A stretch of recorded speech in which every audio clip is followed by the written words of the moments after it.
Live from Penn State, this is Nittany Talk.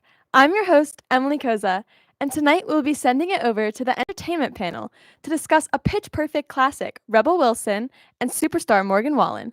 Watch an elevator skit, your weekday update from Audrey and Nolan, some downtown freshman advice, and a hilarious tortilla slapdown. Stay tuned.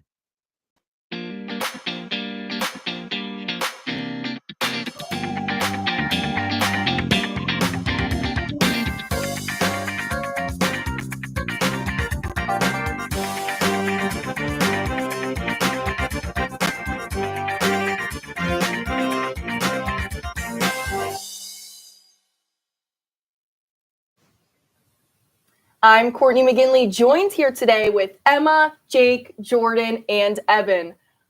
Excuse me, is Rebel Wilson on the rise? She just released a memoir about her life, including what's in store for her acting career and future. And also, we're going to dive into the latest on Morgan Wallen. So let's just get right into Rebel. So she has a new memoir. It's called Rebel Rising, a memoir. And it started out in 2020. She went on a weight loss journey. So her book publisher was like, hey, do you want to write a book about your weight loss journey? And she was like, yeah, of course. So she started writing. And when she got to writing, she started diving more deep into her life. So she was like, hey, to her publisher, is it okay if I really dive into these hard topics about my life? So I think that's something that is really important because if she was stressed and overwhelmed, I think it's good to manage your emotions through writing. And that's actually one of the big topics she said was that's how she really let her emotions slide. Yeah, and I think it's really interesting. You know, we have celebrities write memoirs a lot of the time, and Rebel Wilson was definitely known for her role as Fat Amy in Pitch Perfect. So while it makes sense that people are going to notice a big weight loss, I think it kind of shows more dimensions to her. And it's not just about her losing weight, it's also about her as a person, the things that she struggled with, and it really humanizes the celebrities. We've talked about a lot of different celebrities' memoirs, and every single time it really kind of shows the human of who they are. And, you know, going into how you talked about, like, you know, Fat Amy's her most iconic character, I think it's really important to also note that she's kind of, you know, recognizing, you know, how she's been kind of typecast in Hollywood. I mean, look at movies, you know, comparing to Pitch Perfect, like Night at the Museum 3 and, you know, The Brothers Grimsby, for that matter, which we're gonna mention here in a minute. But I feel like it's really important to notice how, you know, she's kind of trying to she's not just limited to those types of characters. She's a lot more broad, and she has a lot more to offer in Hollywood. Yeah.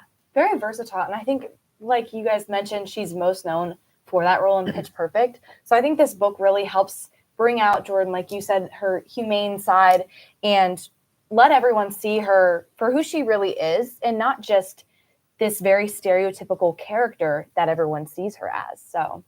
And I feel like since the beginning of her weight loss journey too, like she's been stepping away from the spotlight a little bit. Like her last project, I think, was that movie Senior Year, where like she was a star of it, but also like it was like her first role that wasn't centering like around like you were saying, like the typecast and just like her weight. It was just like her being the lead of like a romantic like comedy.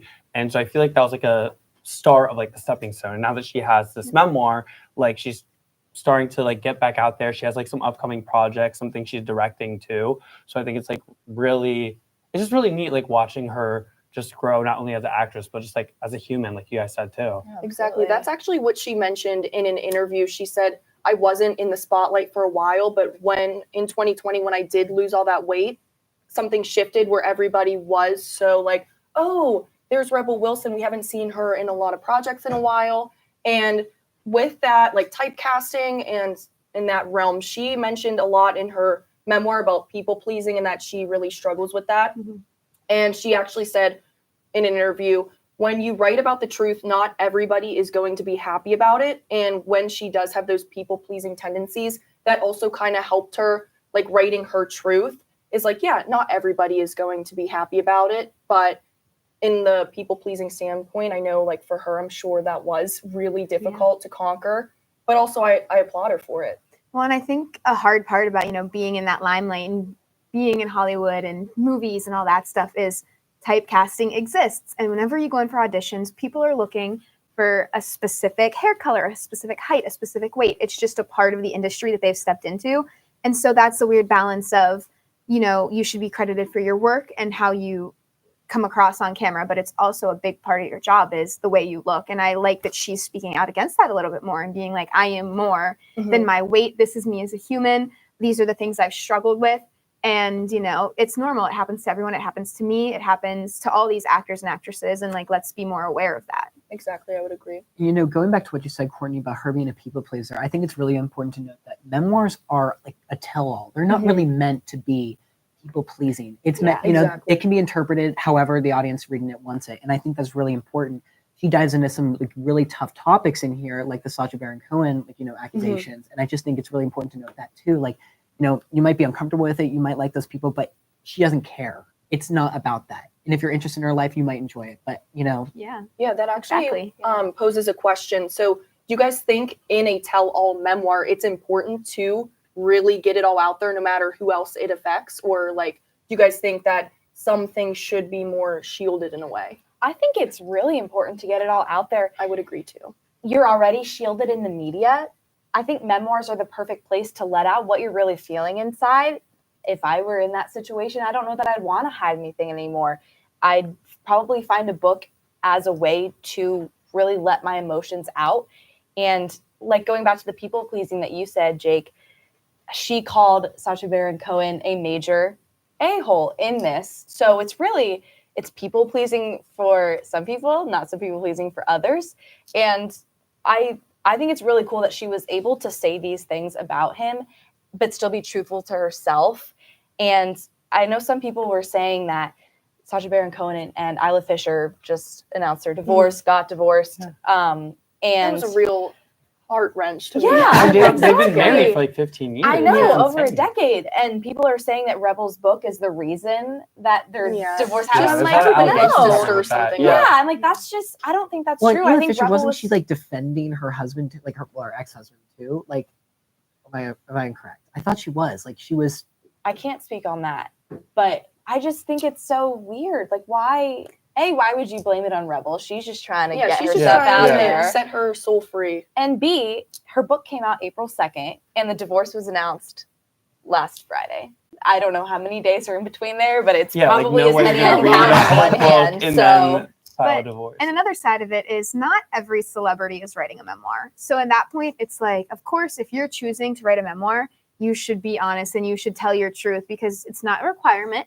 But the people that choose to do it, that's your place, that's your safe space to let everything off your chest. And I think a big lesson that we can kind of learn from that too is you just got to be unapologetically you. And I think that's one of the best things we take away from these memoirs is like, this is your life, speak your truth. People aren't going to like it. That's on them. That's not on you. You make choices and other people are going to have to make their own. And if you look at like other actors, like Jeanette McCurdy, who just had her memoir published like about 2 years ago now, and she was like wildly successful from that. And like they could be potentially making her, I think, like a documentary out of it at some point too. But it's just so interesting, like you said, seeing these actors really opening up and just being vulnerable.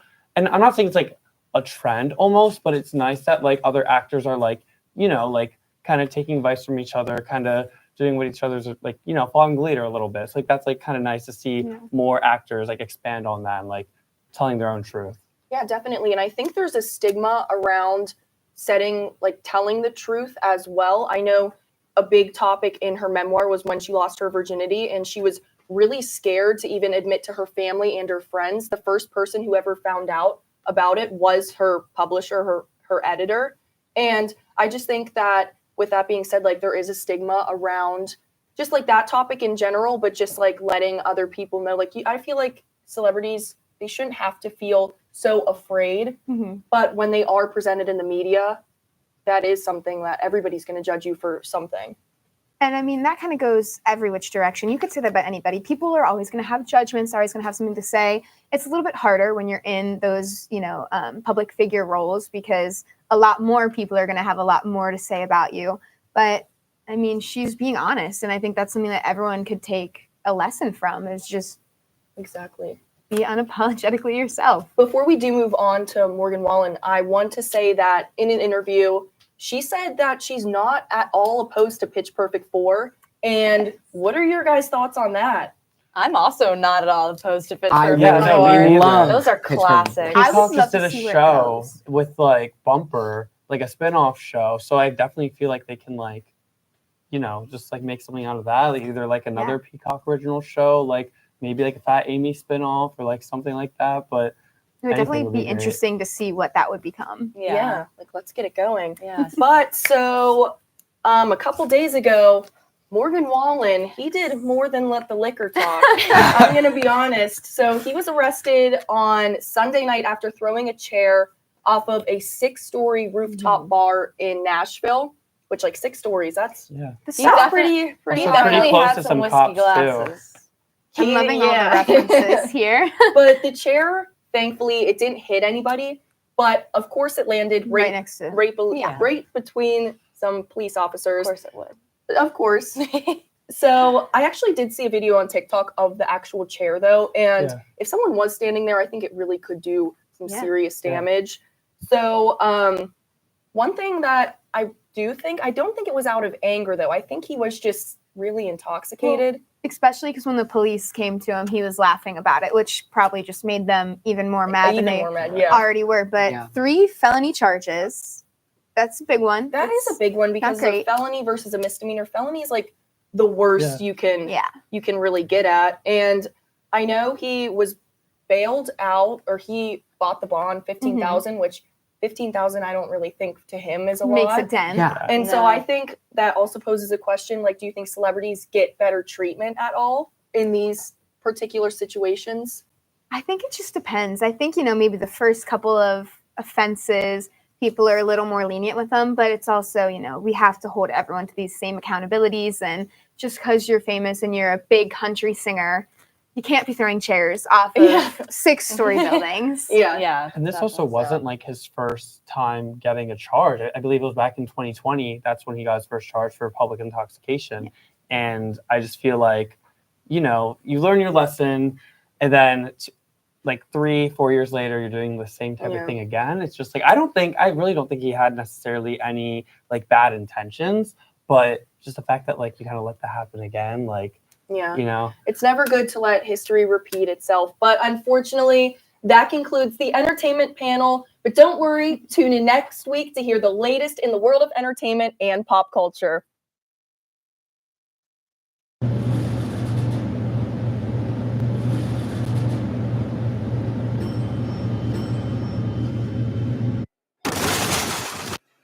Oh, what was that? Stupid elevator must be stuck. Good place to be. It's fine. We'll just call for help. Hello? すいません。ちょっとこの人たちみんな、何をするかわかんないんですけど、もうエレベーターが人はなんか呼ばさってて、でみんななんかガタガタってなってて、もう何をするかわかんないです。すいません、本当にもう何かしてください。Okay. I will take a guess that something is wrong with the elevator. Yes, the elevator's stuck, and there's too many people in here, and it's not. I don't know what to do. Okay, just stay put, you guys. I know it's hard, but just try and stay calm. What are we gonna do? What are we gonna do? No idea where those have been. で、今エレベーターになんか入ってるんだけど、で、みんな日本語わかんないと思うんだけど。None of us can understand you, and you're frickin' Arabic. 日本語なんですけど。Okay, anyone understand honey bun over here? Honey bunny? Good job! Just keep repeating it over and over again. You got it! Guys, we need to focus on the issue here. We're stuck in a death trap. Calm down. It's not a death trap. It's just Dennis' office. You realize with one shake of the earth, we fly down hundreds of miles per hour with no brakes. Need my meditation app. Look, that's not going to happen. Here's what we really need to worry about. This whole place is full of germs. Excuse me? Think about it. Germs everywhere. Hands, feet, body, face, every crevice. And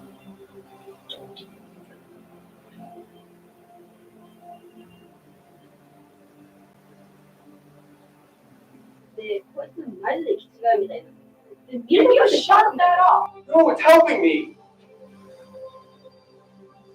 I need that. What you need is a sedative. Oh, this is not good. This is not good. Oh, God. Okay. Wait, what? I understand Japanese. You look like you're gonna pee yourself. Yeah. Don't say that. Don't say that. Yeah, it's not good. I have this thing where my anxiety takes over. I kind of just have to pee. Oh God, it's happening. Okay. Oh gosh, it's happening. Okay.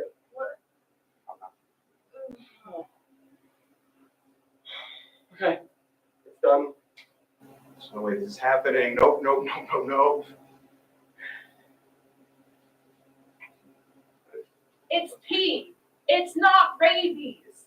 We could die from pee germs.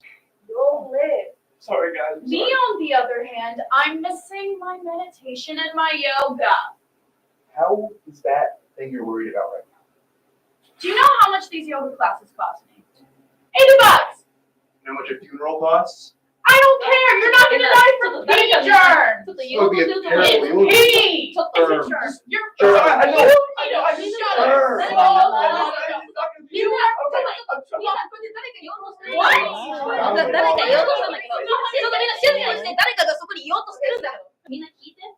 Yeah, we're here. Okay, good. We have fixed the elevator. All you guys have to do now is press the open door button. Oh, yes, thank God. Oh, God.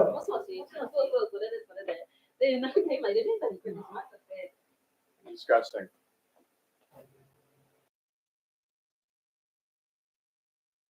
Believe this. I just convinced like 4 people that I didn't even speak English. I spoke Japanese the entire time. God, they're such idiots. Welcome to Weekday Update. I'm Audrey Keller. And I'm Nolan Collery, and none of this is real. It's all a dream. Wake up. It's time to wake up. Your family misses you. Yesterday, a solar eclipse occurred in Center County, sat right on the edge of totality, which only occurs on a set meridian every 400 years. Yes, in just a few short decades, you can tell your kids where you were that one time when the sky went from light gray to a slightly darker gray, and then returning to a light gray. Last Friday, April 5th, a 4.8 magnitude earthquake shook New York City and the surrounding states. And that's my bad, and I do apologize. I did not realize the consequences that would arise from the burrito I ate earlier that day. A Travis Scott collaboration merch line dropped last week, leading some students to even camp out for hours to try and grab the limited run of the clothing. During an interview with Complex, Scott described his process as pin the logo on the sweatshirt. Billie Eilish just announced her 3rd studio album, Hit Me Hard and Soft, coming out on May 17th in its entirety. That's right, she's not going to release any singles off the record before it comes out.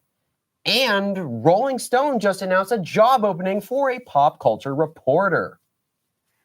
The BioLife Plasma Donation Center downtown is closing down, where a new apartment complex will be built in its place. If this isn't enough of a metaphor for apartment complexes strong-arming financially weak students out of town, then take a live look at a now unemployed Nolan, who will be living in a cardboard box. The last couple weekends, Penn State's Greek Life has been hosting Parents' Weekends, where the sororities and fraternities pretend that the frat parties are complete kumbaya, and the parents go along with it. Because the dads try to relive their glory days, and the moms realize why they're glad they didn't know their husbands back then.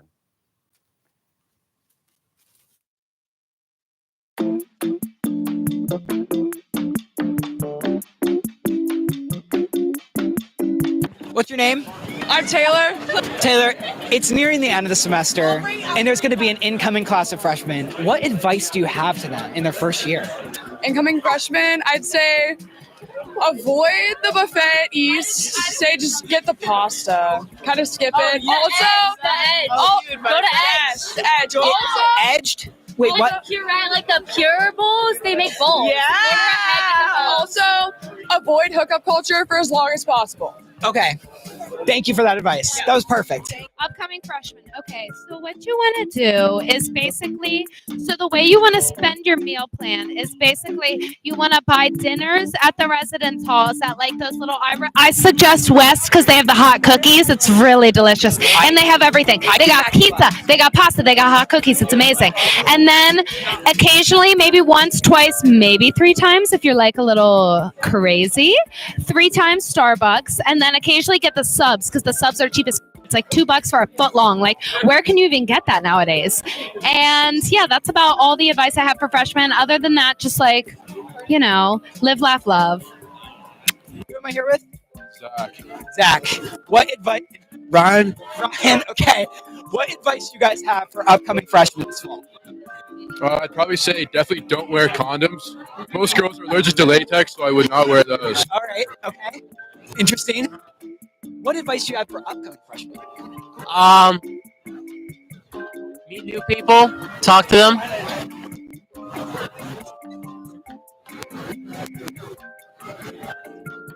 All right, that was great.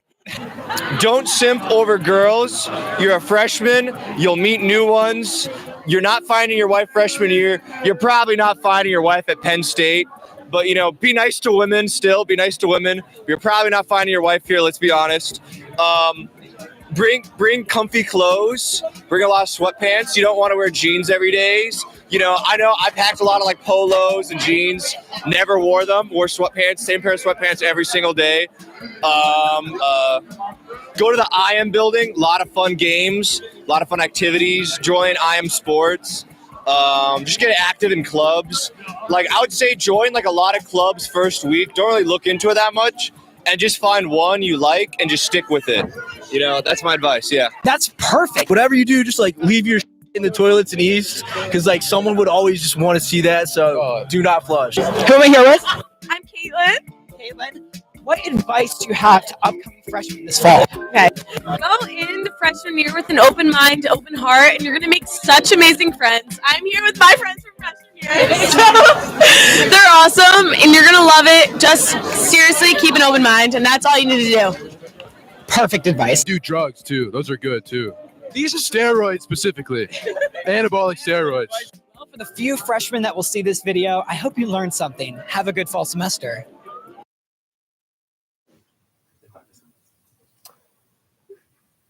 Welcome back to Nittany Talk. I'm Tyler McDonald, and today Emma Goldkoff and I are going to be exchanging a few jokes. But in order to make it more interesting, if you laugh, you get slapped. So let's get started. Would you like to start us off? Sure. All right. Knock, knock. Who's there? Hula. Hula who?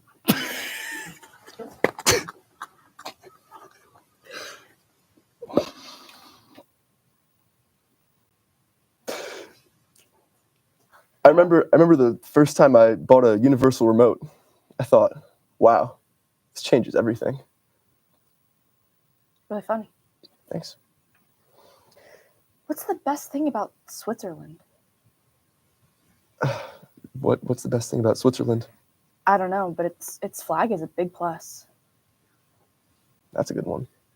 Thought so. Yeah. 5 ants rented an apartment with 5 other ants. They're now 10 ants.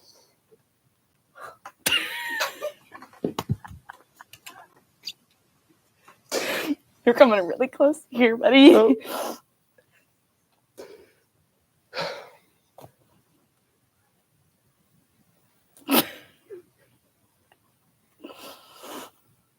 I once wrote a song about a tortilla, but it was more of a rap.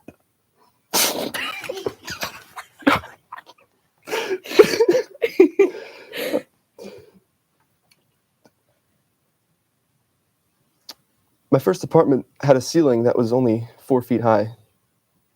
Couldn't stand living there. What is Beethoven's favorite fruit? Couldn't tell you. Banana.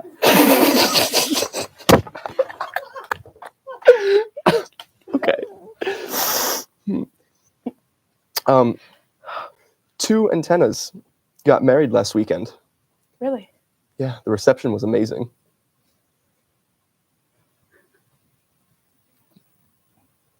A dyslexic guy walks into a bra.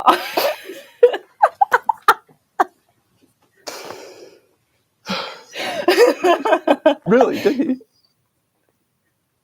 That was the joke. Oh.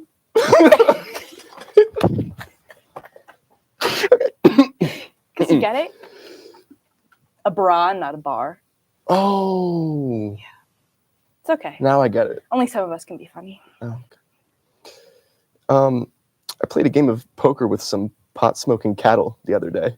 Oh, that's interesting. Yeah, it was a very high-stakes game. Huh. Mm-hmm. A priest, a rabbit, and a minister walked into a bar. The rabbit says, "I think I might be a typo." Oh, come on. A priest, a rabbi, and a minister. Priest, a rabbit, and a minister. Oh, that was good. Yeah, I just didn't get it. So I once got stuck in an elevator, actually, and I now take steps to avoid them. Get it? Because I was just in a skit where I was stuck in an elevator. Pretty crazy. Yeah. Knock, knock. Who's there? Interrupting sloth. Interrupting sloth who? Sloth.